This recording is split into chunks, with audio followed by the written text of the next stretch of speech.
Good afternoon, everybody, and mabuhay. Greetings from Philadelphia. It's cloudy here and it's 73 degrees. Happy Memorial Day, everybody.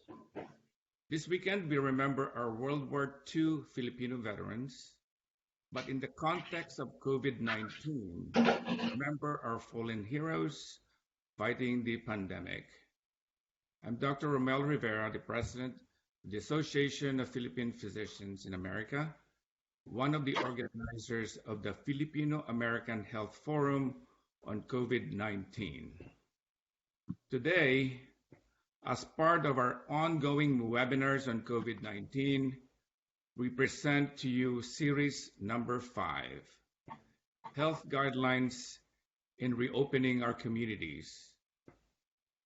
Reopening is a big word these days. Left and right, we hear reopening our economy, reopening our schools, reopening our restaurants, and reopening our churches and houses of worship. So, the organizers of the Filipino-American Health Forum invited a Filipino infectious disease expert from California to give us important health guides as we navigate the reopening of our communities. We hope that the attendees of today's webinar would be able to use these guides to protect themselves and their fellow men. We also hope that you spread the word around to your families, friends, and networks. As the saying goes, we are all in this together. Translated to Filipino, bayanihan spirit. We help each other. We take care of our own people, our kapwa Filipino. We educate our own because an educated Filipino-American community is an empowered community. I will be your MC today. And at this time, I call on my co-organizers to say a few words. First, Dr. Marie Ortaliz, President of PNA New York. Good afternoon, everyone. I'm Dr. Marie Ortaliz, President of the Philippine Nurses Association of New York. The organization upholds the image and fosters the welfare of Filipino-American nurses in the state of New York as a professional group and promotes the highest standards of education and the profession through cultural advancement, socioeconomic stability. Community service is a very important aspect of our organization's function through collaboration with other professional organizations. We're also involved in the All of Us research on precision medicine through the National Institute of Health and the Asian Pacific Islander American Health Forum. Today's Health Forum will provide us with information to prevent the spread of coronavirus 2 while we go about our new normal lives as the virus is still out there. Without our diligent care with infection control best practices, new outbreaks can occur. The question is, how do we reopen carefully and successfully? Now we have Dr. Emerson Iya, Chair of Kalusugan Coalition. Emerson? Thank you, Dr. Marie Ortaliz. My name is Emerson Iya. I'm the chair of Kalusugan Coalition. Kalusugan Coalition is a community organization based in New York, New Jersey area that aims to promote cardiovascular health and well-being among Filipino Americans. This topic today, reopening, is a very important topic as we celebrate Memorial Day weekend when many communities are starting to reopen. We have a lot of questions, and we hope that you're going to ask those questions and listen to the discussion because this discussion will empower and will educate you on things that matter that will keep you safe. We are very proud to co-host and to co-organize this health forum. This is the 5th series, and we look forward later on to your participation and your engagement. I'm going to pass the mic now to Dr. Laura Garcia, who is the chair of the National Federation of Filipino American Associations, NAFA New York chapter. Thank you, Dr. Emerson. Hello, my name is Laura Garcia. I am the state chair for NAFA New York. NAFA's mission is to promote the welfare and well-being of Filipino Americans throughout the United States. Some of our activisms have been articulated in the past 4 series of the Phil-Am Health Forum. In these gloomy times of COVID-19, our expert panelists had shed light on issues related to the coronavirus disease, including its epidemiology, pathogenesis, infection control and prevention, its relation to mental health, and combating discrimination against xenophobia and racism amidst COVID-19. As NAFA continues to partner with the local affiliate organizations and national coalitions, we always have your interests in mind.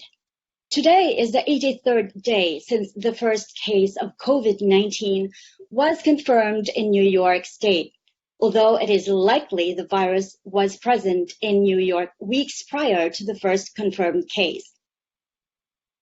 We have been on lockdown for about 2 months, and people are looking forward to resuming activities outside our homes.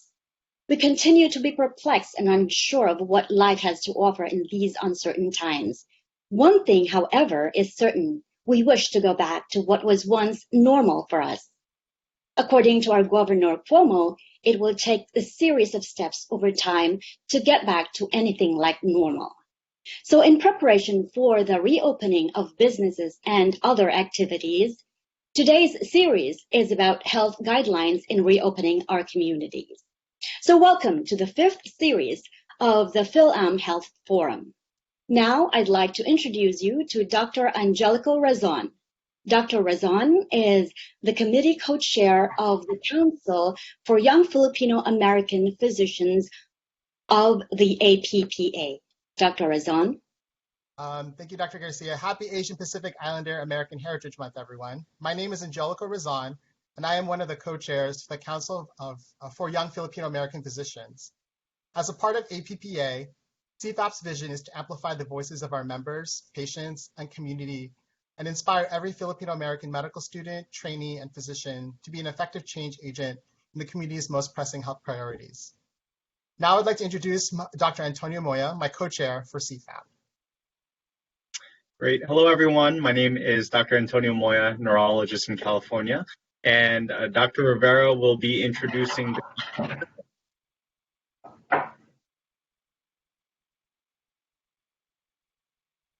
Dr. Rivera. At this time, I'm honored and privileged to present to you the Consul General of the Philippine Consulate General in New York. Ambassador Claro Cristobal is a great supporter and a partner of the Filipino American Health Forum. Ambassador. Thank you so much, Dr. Ramel. Firstly, I'd like to thank all the co-organizers of the forum. We continue to broadcast through our Facebook page these and previous episodes of the forum. And to tell you honestly, I am so heartened by the fact that thousands more are watching those previous episodes. And I'm sure today's episode will also garner great interest among our community members because the topic for today is so very, very important. We're all reopening. All 50 states in the Union are reopening, partially or fully. But one thing that I hope our great resource person today, Dr. Felizarta, will address this particular point. We in New York are so very lucky that both the governor of the state and the mayor of the city gives all these great updates, all these briefings on a daily basis. We in New York are able to see trends in infection, in ICU admission, in deaths, in hospitalizations. which are, I believe, so very important for people to know and to consider if they must decide to go out, join the crowd, and go to the beach.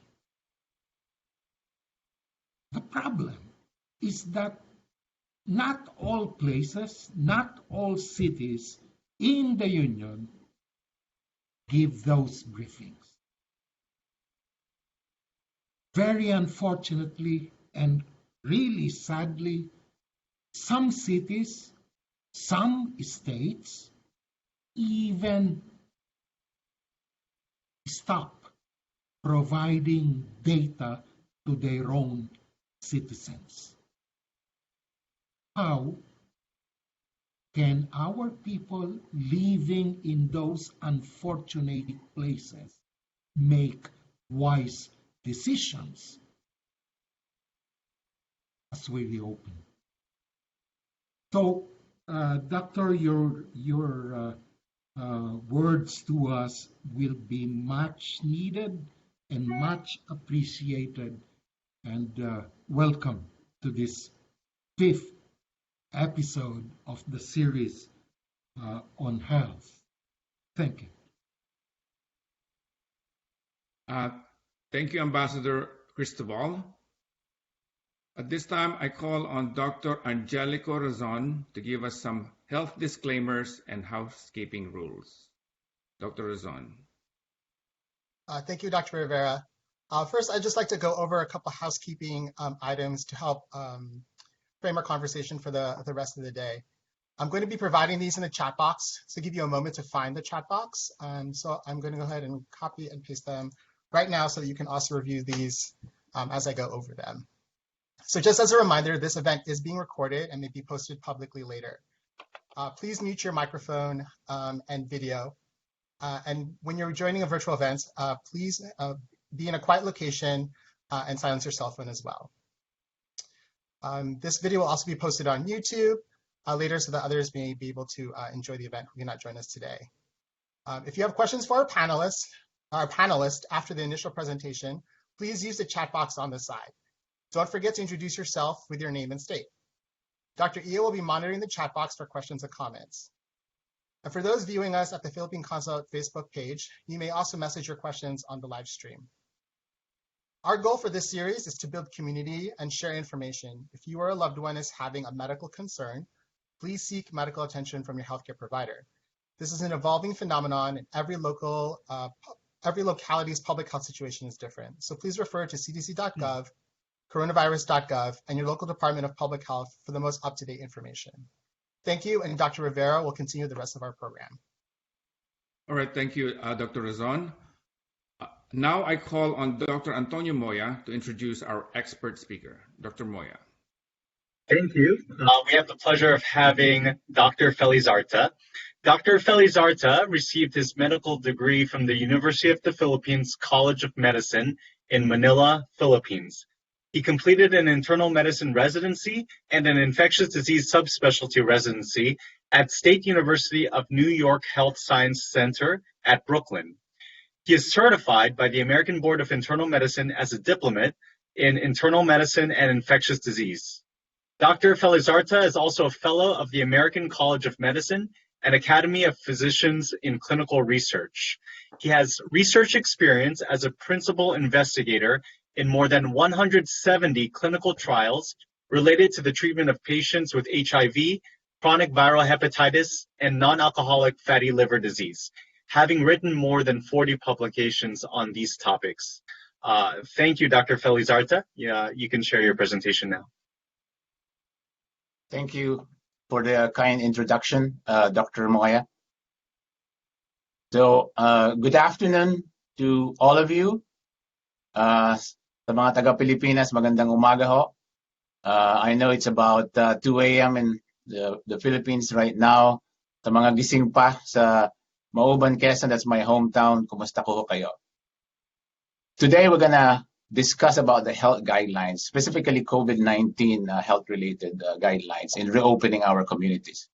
Now, in this talk, I'm not going to go into detailed specific guidelines on reopening of institutions. For example, hospitals, outpatient clinics, schools, offices, or restaurants. What I want to do in this talk is just to give you general principles and general strategies to help us with our reopening, America's reopening, so that we can feel safer during this stage. So let's start. So before I start with the general principles, let me just do a brief review of the virology.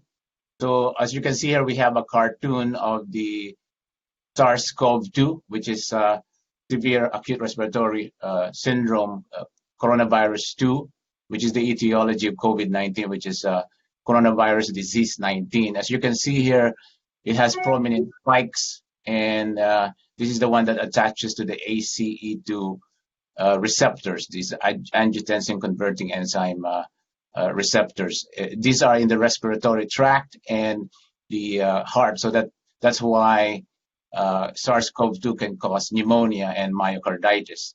Now, inside is the RNA. It's about 30,000 base pair long, and it mutates every 15 days, so twice a month. It mutates twice a month. Compared to influenza mutates every 10 days. That's 3 times a month, and it's shorter than the SARS-CoV virus, about 13,000. So compared to the influenza virus, the SARS-CoV-2 mutates 3 times slower per base pair. So that's pretty good.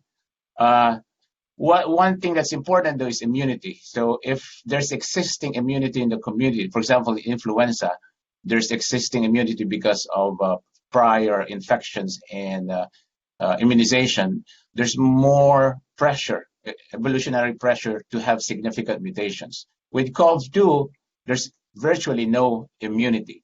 Okay, only about 1 to 2% of the whole population is infected with SARS-CoV-2 right now. So don't worry, it's not going to become virulent. So this is just a brief overview of the pathophysiology. There's 3 stages: the early infection, the pulmonary phase, and the hyperinflammation phase. This is because of the overlap between the viral response phase and the host inflammatory response phase. And this is because the underlying mechanism is because of the limited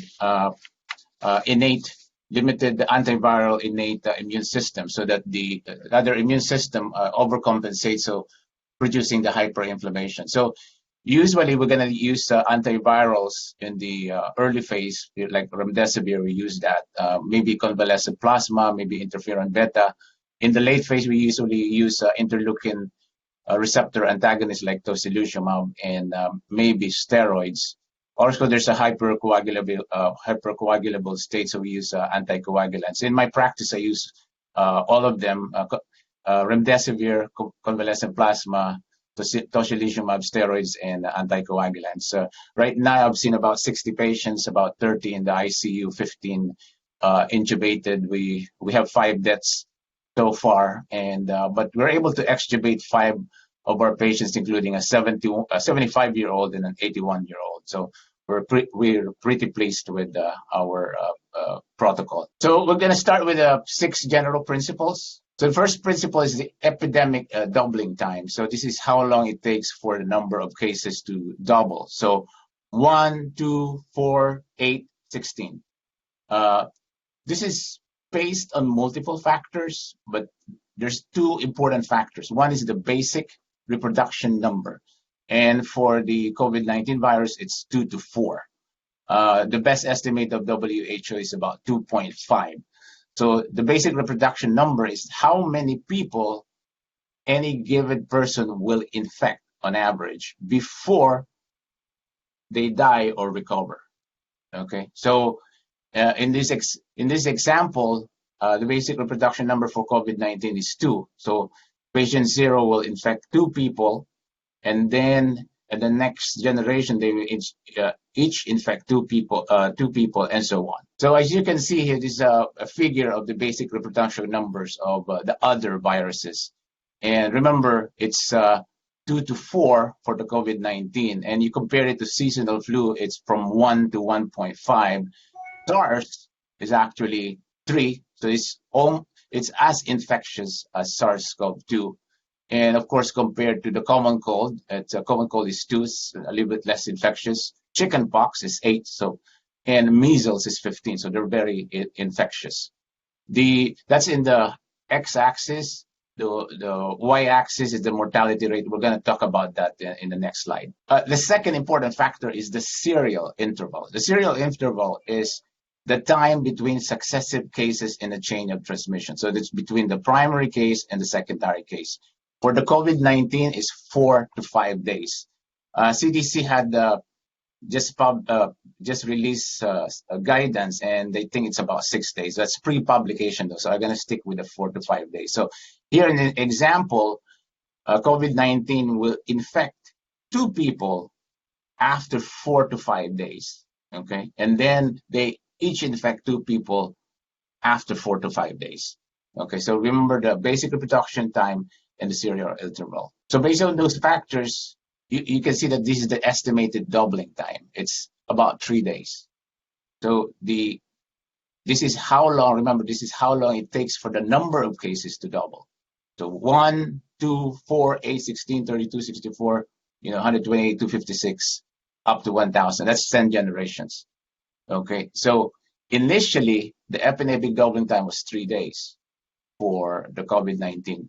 But as you can see here, after the lockdown, it decreased the doubling time to 30 days. So now the COVID-19 virus is actually doubling at the rate of every 30 days.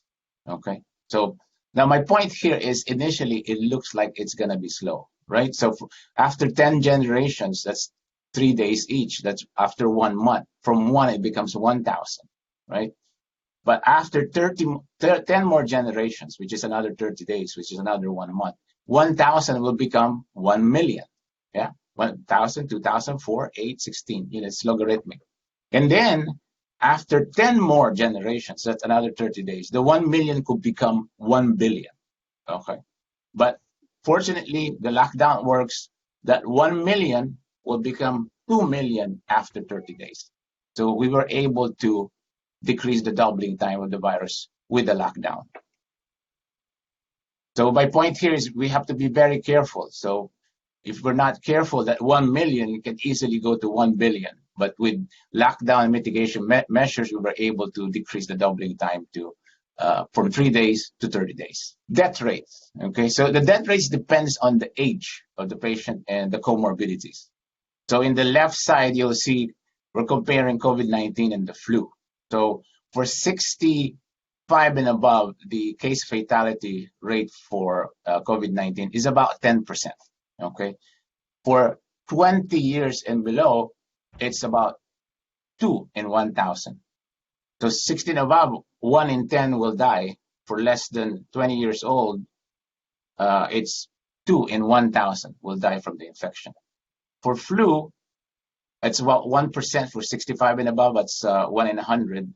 And for less than 20, it's 1 in 10,000. Now, of course, this is an unfair comparison because we're using case fatality rates here for COVID-19, and for flu is the estimated infection mortality rate. So now we have more serological studies in the United States. For example, New York has 21% infection rate. Santa Clara has about 3%. LA has 4%.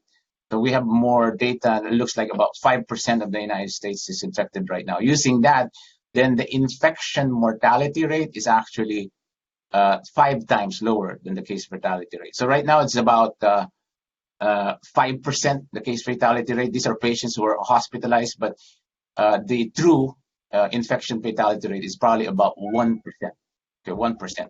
Now flu, the infection mortality rate is 0.1%. So 1 in 100 for COVID-19, 1 in 1,000 for the flu. So using the infection mortality rate, the COVID-19 is still 10 times deadlier than the flu. Okay.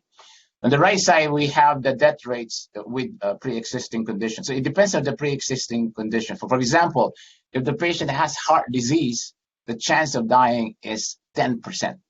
10%. Now, remember, these are hospitalization rates. So in the real world, it's probably 5 times less, maybe 2%.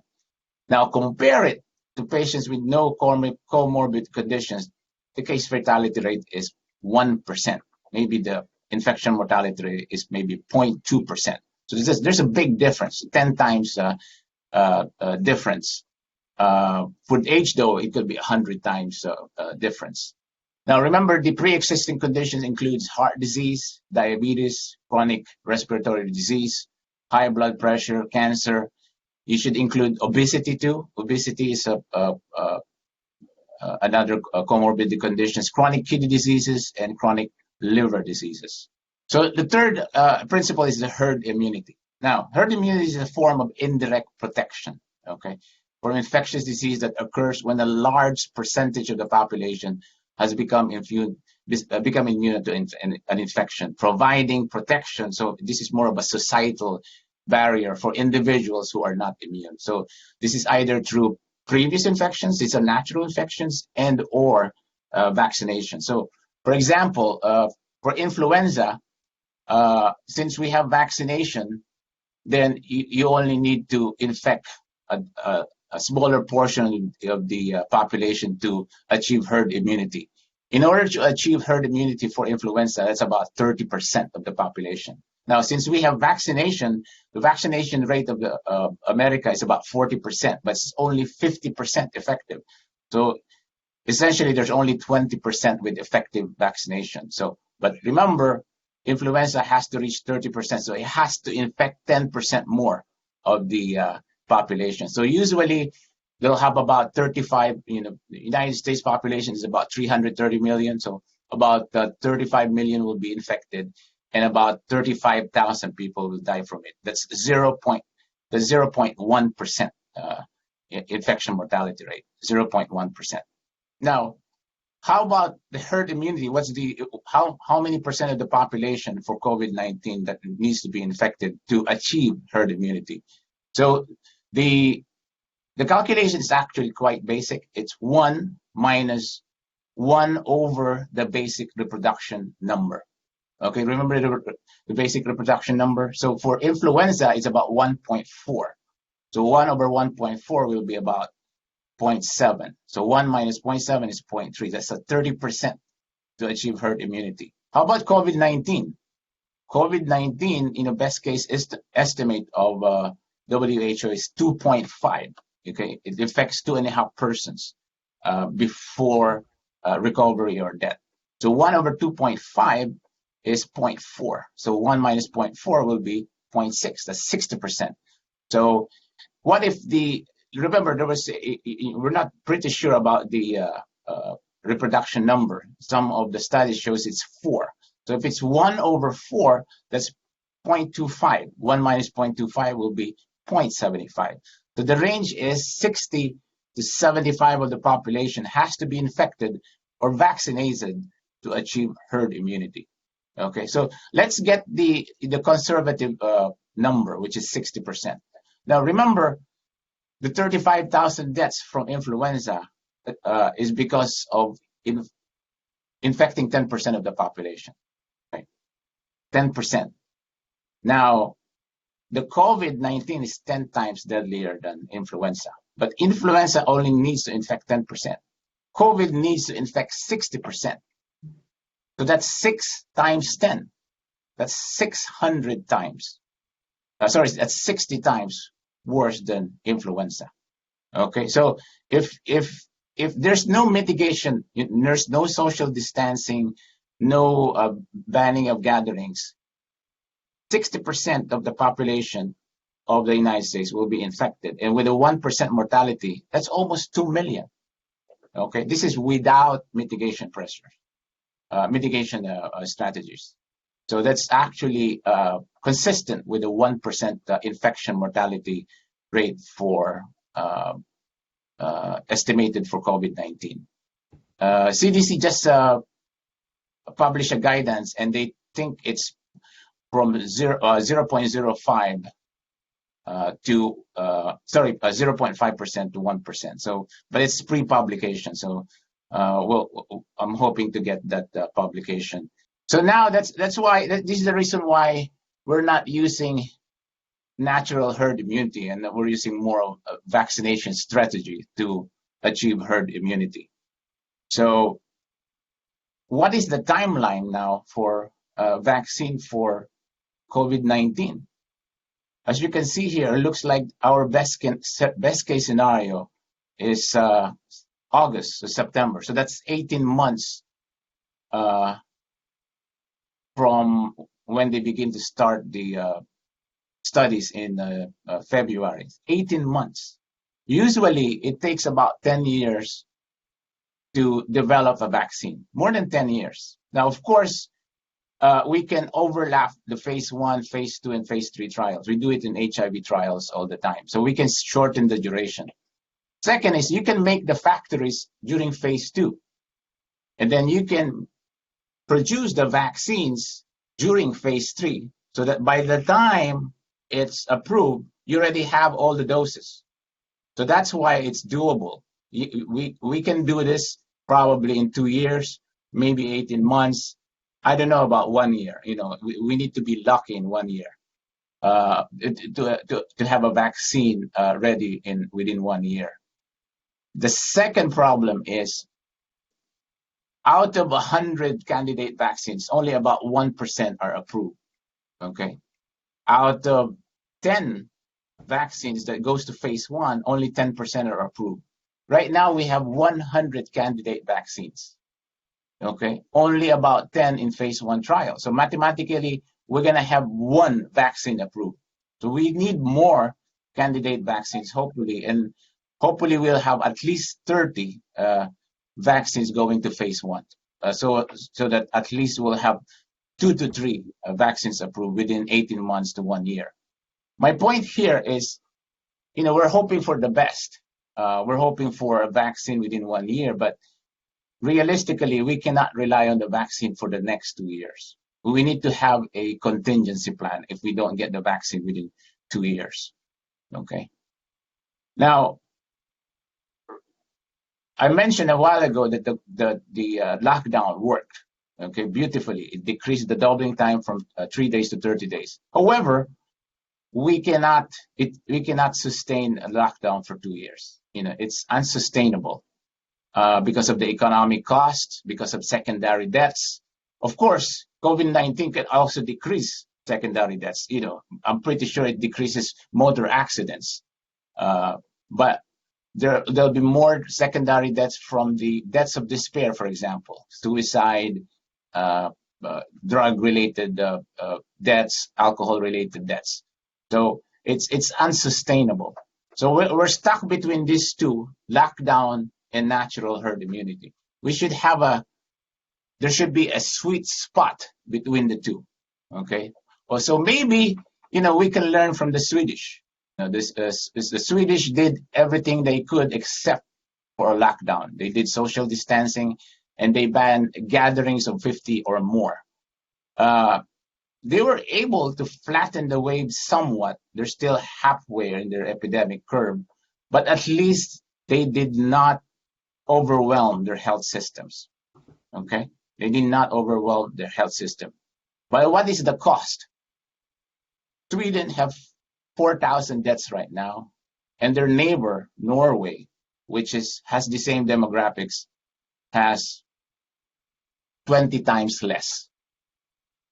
So Sweden have 20 times more people dying from this strategy.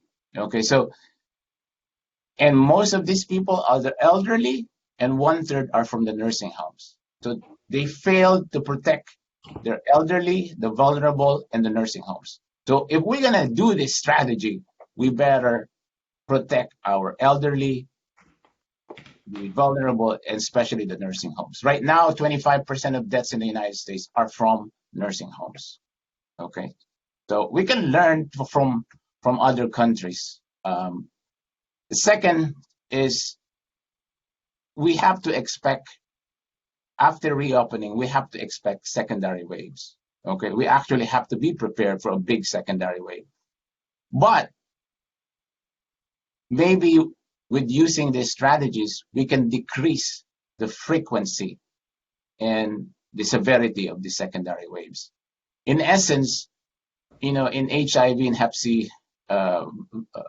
treatment lingo, we're doing harm reduction here. We have to expect harm, but with our mitigation strategies, maybe we can decrease or minimize the harm. So this is going to be our new normal. Now, what are these strategies that we can use? The next three principles will help us. The asymptomatic and pre-symptomatics. Now, 20 to 30% of COVID-19 cases are asymptomatic, meaning no symptoms. CDC actually estimates it's probably higher, 35%. 60% have mild symptoms, and 10% with moderate to severe symptoms. These are the patients who are hospitalized, the 10%. The rest, 90%, usually stay home. Now, so 10% of the transmissions are actually from asymptomatics, 10%. 40% are from symptomatics. But 45% of all transmissions originated from pre-symptomatic infections.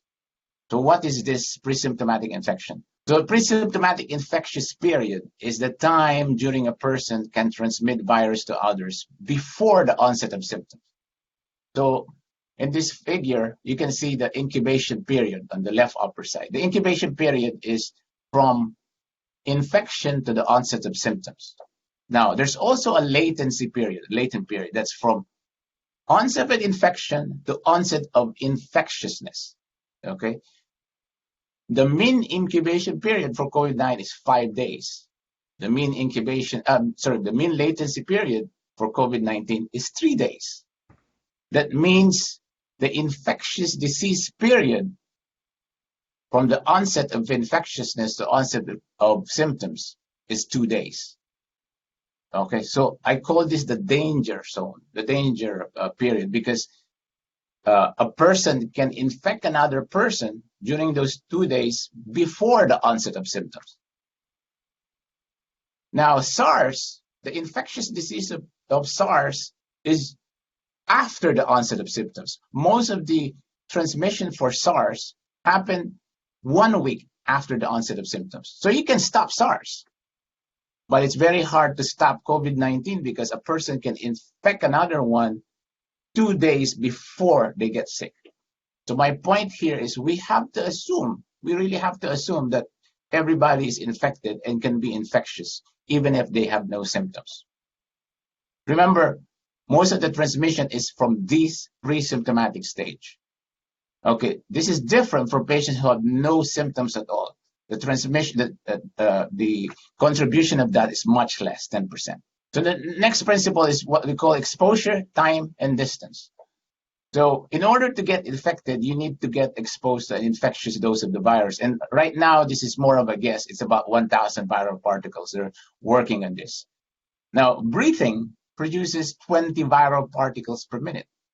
So in 50 minutes, you produce 1,000. And remember, you can get infected with just 1,000 particles. So theoretically, worst case scenario, if you're near a patient within 6 feet of a patient without symptoms, is just breathing, you can be infected in less than 1 hour. That's a worst case scenario though. How about talking?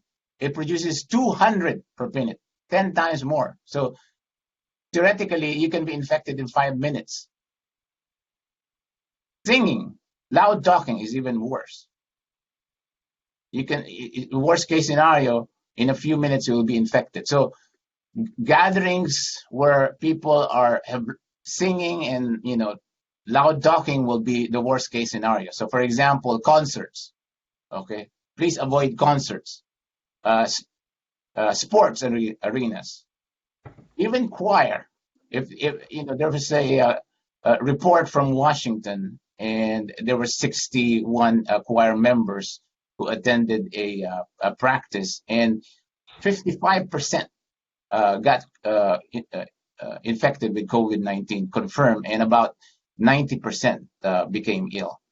So it's very easy to get an infection if it's within 6 feet, especially if the other person is talking or singing or loud talking. A single cough releases about 3,000 droplets.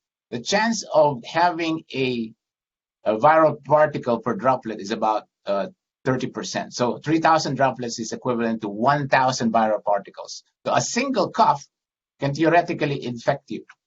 One cough. A single sneeze is even worse. 30,000 droplets are about 10,000 viral particles. Okay, this is within 6 feet. Now, this is worst case scenario. In general, you have a high likelihood of being infected if you are exposed to a person for more than 15 minutes, okay? More than 15 minutes, and you have no mask, and you're within 6 feet, and you have exposure for more than 15 minutes, then it increases your likelihood of infection. Now, I was mentioning 6 feet. The reason for this is because most of these droplets will drop to the ground because of gravity, and it usually does that in less than 4 seconds. So most of these droplets will drop before 6 feet. Actually, pre-SARS era, the recommendation for social distancing, physical distancing, is only 3 feet. With SARS, they have to increase it to 6 feet. Now, if you look at this figure, the velocity of the cough can make it travel farther than 6 feet. A sneeze can travel up to 20 feet. But of course, we cannot imagine if our recommendation for physical distancing is 20 feet. That's unenforceable. That's not practical. Okay, so yeah, we're going for 6 feet. We're not gonna make it farther than that. It's just unenforceable. So the third principle is surface survival. So now it may be possible that a person can get COVID-19 by touching a surface or object that has the virus on it, and then touching their own mouth, nose, and possibly their eyes. The good thing is this is not thought to be the main way the virus spreads. In modeling studies, it's only about 5% of transmission is through infected fomites, maybe less than that. Okay. On the right side, you'll see the how long the COVID-19 can live on surfaces. For paper, it's only 3 hours. For cloth, it's 2 days. And outside of a surgical mask is 7 days. Remember, this is just survival. It doesn't mean you can get an infectious dose. That's why most of the transmission is not through this way. The one thing though that's important here is for healthcare workers. Remember not to touch the outside of the surgical mask. And it's very important that after you use it, you have to put it in the trash. Okay, it can survive for a longer period outside of the surgical mask. So now we're going to go through the 4 general strategies. This should be short because we already know the principles, so it will be easy. So the 4 general strategies, the first one is hygiene. Now this is from the California Department of Public Health. So 3 ways. Wash your hands, of course, with soap and water regularly, at least 20 seconds. When you have to cover a cough or sneeze, remember, it can travel up to 20 feet, this sneezing. So you have to cover your cough or sneeze with your sleeve, usually the inner, something like this. If you have to cough or sneeze, you have to use the inner elbow. Or, of course, if you have a disposable tissue and then you wash your hands afterwards. The third one, don't touch. Avoid touching your eyes, nose, and mouth. Okay, so for me, this is an impractical recommendation. Do you know how many times we touch our face? I think I touch my face during my talk right now. It's 20 times per hour. You touch your face. We're not even talking about nose speakers here or eye rubbers. Okay, it's just not practical. Okay, so that's why it's very important to wash your hands. It's very important to wash your hands because most likely you're going to touch your face anyway. So that's number 1, hygiene.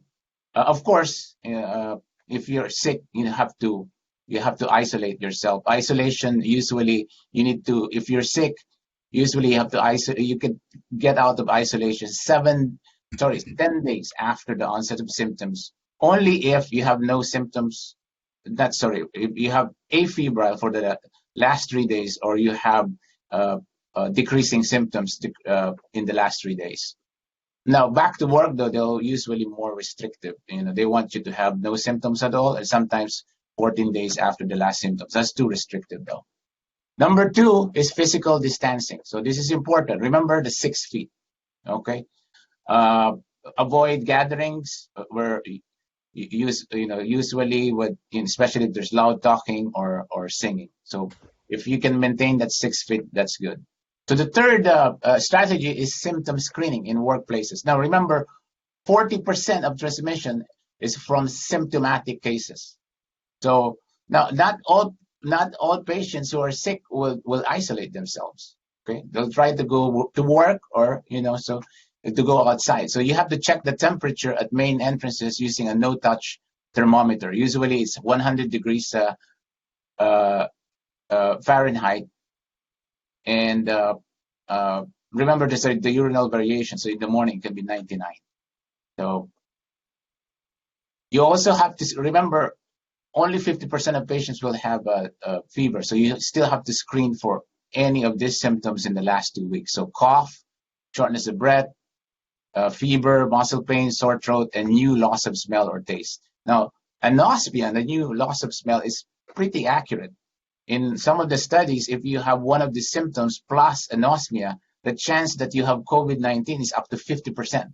It increases your pre-test probability to 50%. Severe fatigue, skip meals, you can add that too. So the fourth strategy is to wear masks.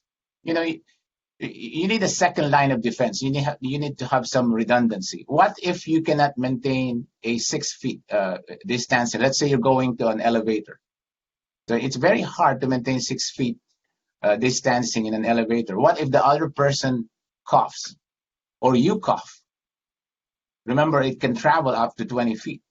So as you can see here, of course, the N95 is excellent, but no, it will be in short supply, and only 10% can actually, do it properly. Surgical mask is the same thing, but look at the homemade cloth. Only it decreases. It prevents 66% of the particles from leaking through the mask. Okay, 66%. That's pretty good. Now it's not good for particles leaking into the environment. It only decreases by 10%. But remember, the cloth mask can actually decrease the velocity of your cough or your sneezing. So it's not perfect, but it's better than nothing. You need a second line of defense.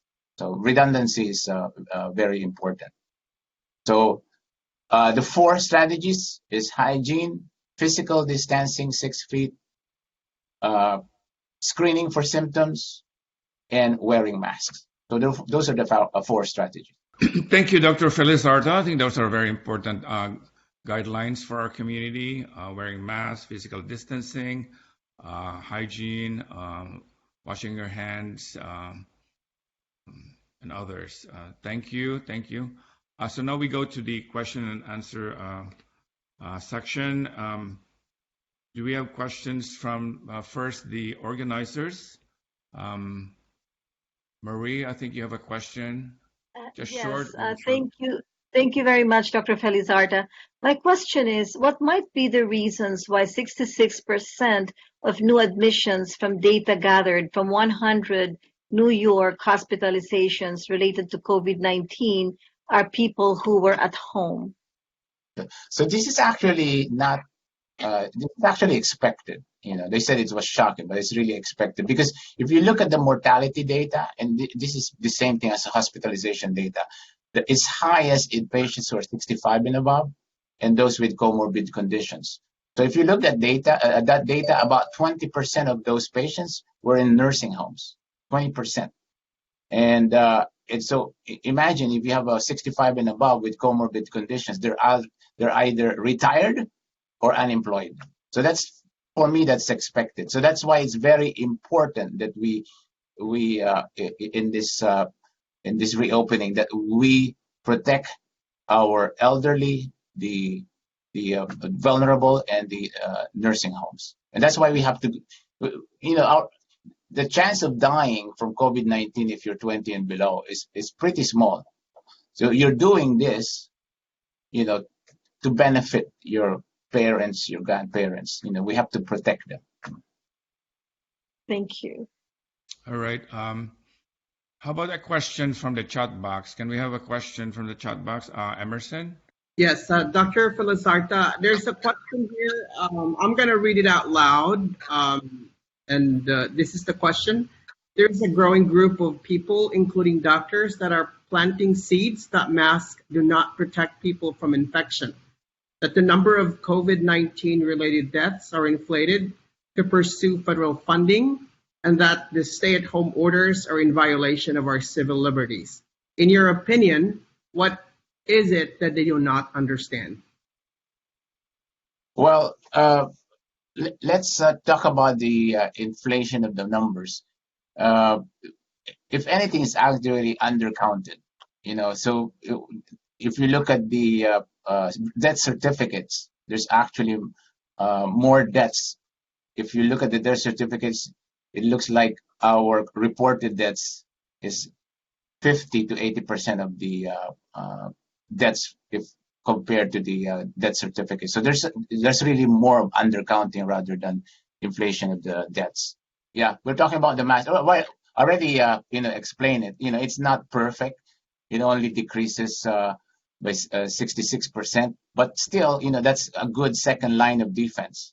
Especially the two of you are wearing masks, it actually decreases the infection rate.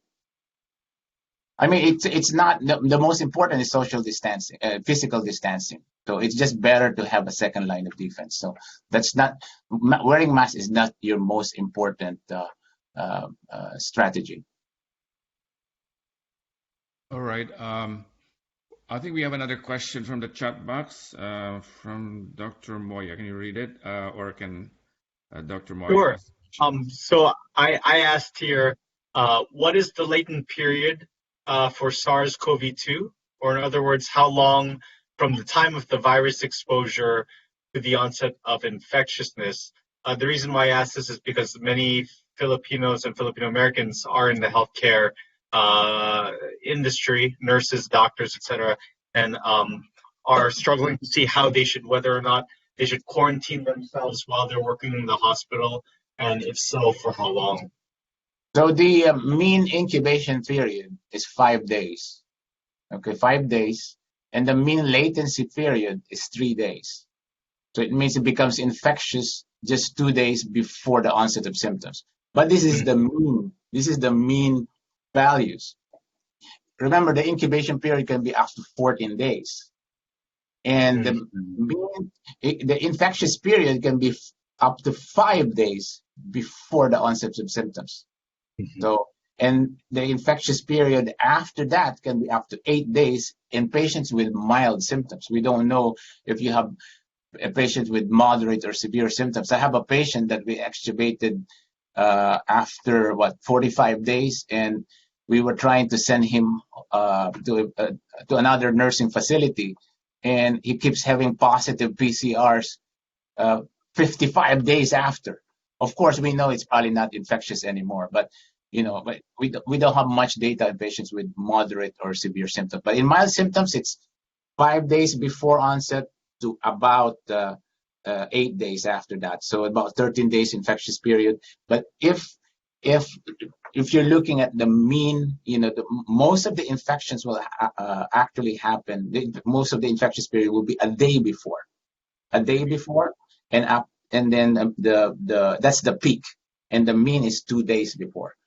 There's actually a strategy that, based on modeling, a strategy that the Israelis wanted to try, and it's the 4-10 strategy. You work for 4 days, and then you quarantine yourself for 10 days, and then for 4 days, 10 days, and then. But the problem with that is you have to alternate with another workforce. Not only that, you have to synchronize it with your children. You want to work when your children is at school, so they have to alternate it too. The beauty of that, though, is you don't need to do massive testing. You can they're taking advantage of that 3-day latency period. Of course, the other strategy is massive testing, and then you do case finding, but that's gonna be hard in big country like ours. Thank you, Dr. Felizarta. In the interest of time, one more question from the chat box. I think there's a question from Dr. Jonas Del Rosario. Can you comment on the importance of asymptomatic transmission? So, how are you, Dr. Del Rosario? He's from University of the Philippines. I'm good. Hi, Franco. You're still awake at what, 3 a.m. now? So either That's right. Oh, these from the Philippines, huh? Oh, great. At least with the CDC released their guidelines, and they think only about 10% of transmission is secondary to asymptomatics from asymptomatics patients who never had symptoms. So it's actually quite low, 10%, and that's why we know that the transmission rate for children is quite low, because in children the asymptomatic almost 80% of them are asymptomatic, and we know from the studies from Iceland that there's actually no spread from children to parents. It's the other way around. It's actually parents to children. But yeah, in only 10% of transmission is because of asymptomatic transmission. All right. Thank you very much, Thank Dr. Felizarta, and all the questions asked. In the interest of time, we need to move on. The next item on the agenda is the Consul General's final remarks. So, Consul General. Thank you, Dr. Ramel. And I thank you, Dr. Felizarta. You've been so very good in your presentation, and for a non-doctor like myself, I learned so much. And I'm sure very many more people all over the world, actually, because we have viewers, not just today, not right this moment, but continuously. We have viewers from everywhere in the world. And thank you so very much. Now, if I may suggest, the morbidity for young people is low, still low, but the trauma of seeing the impact of that multi-systemic inflammatory syndrome affecting young children is just too much. And we hope that succeeding editions of this forum may address that. So thank you so much, Dr. Felizarta, again. You've been so helpful. Thank you, Ambassador Cristobal. At this time, I ask Marie to announce future health forums. Thank you, Dr. Ramel. Thank you, Consul General Cristobal, Dr. Felizarta, for the wonderful presentation, and my fellow organizers, and most of all, our viewers. The succeeding topics for the following forums will be an insight from our frontliners and also pediatric multi-system inflammatory syndrome. Thank you. Marie. Thank you, Marie. And now for closing remarks, Laura. Yes, thank you all for joining our 5th series of PhilAm Health Forum. Got feedback? We would love to hear from you. Please send us your comments, suggestions on how we can improve our forum, and most importantly, important future topics that you would like to hear. And email us at phil.am.health.forum@gmail.com, and follow us at #PhilAmHealthCovid-19. Thank you, and see you next time. Happy Memorial Day to all.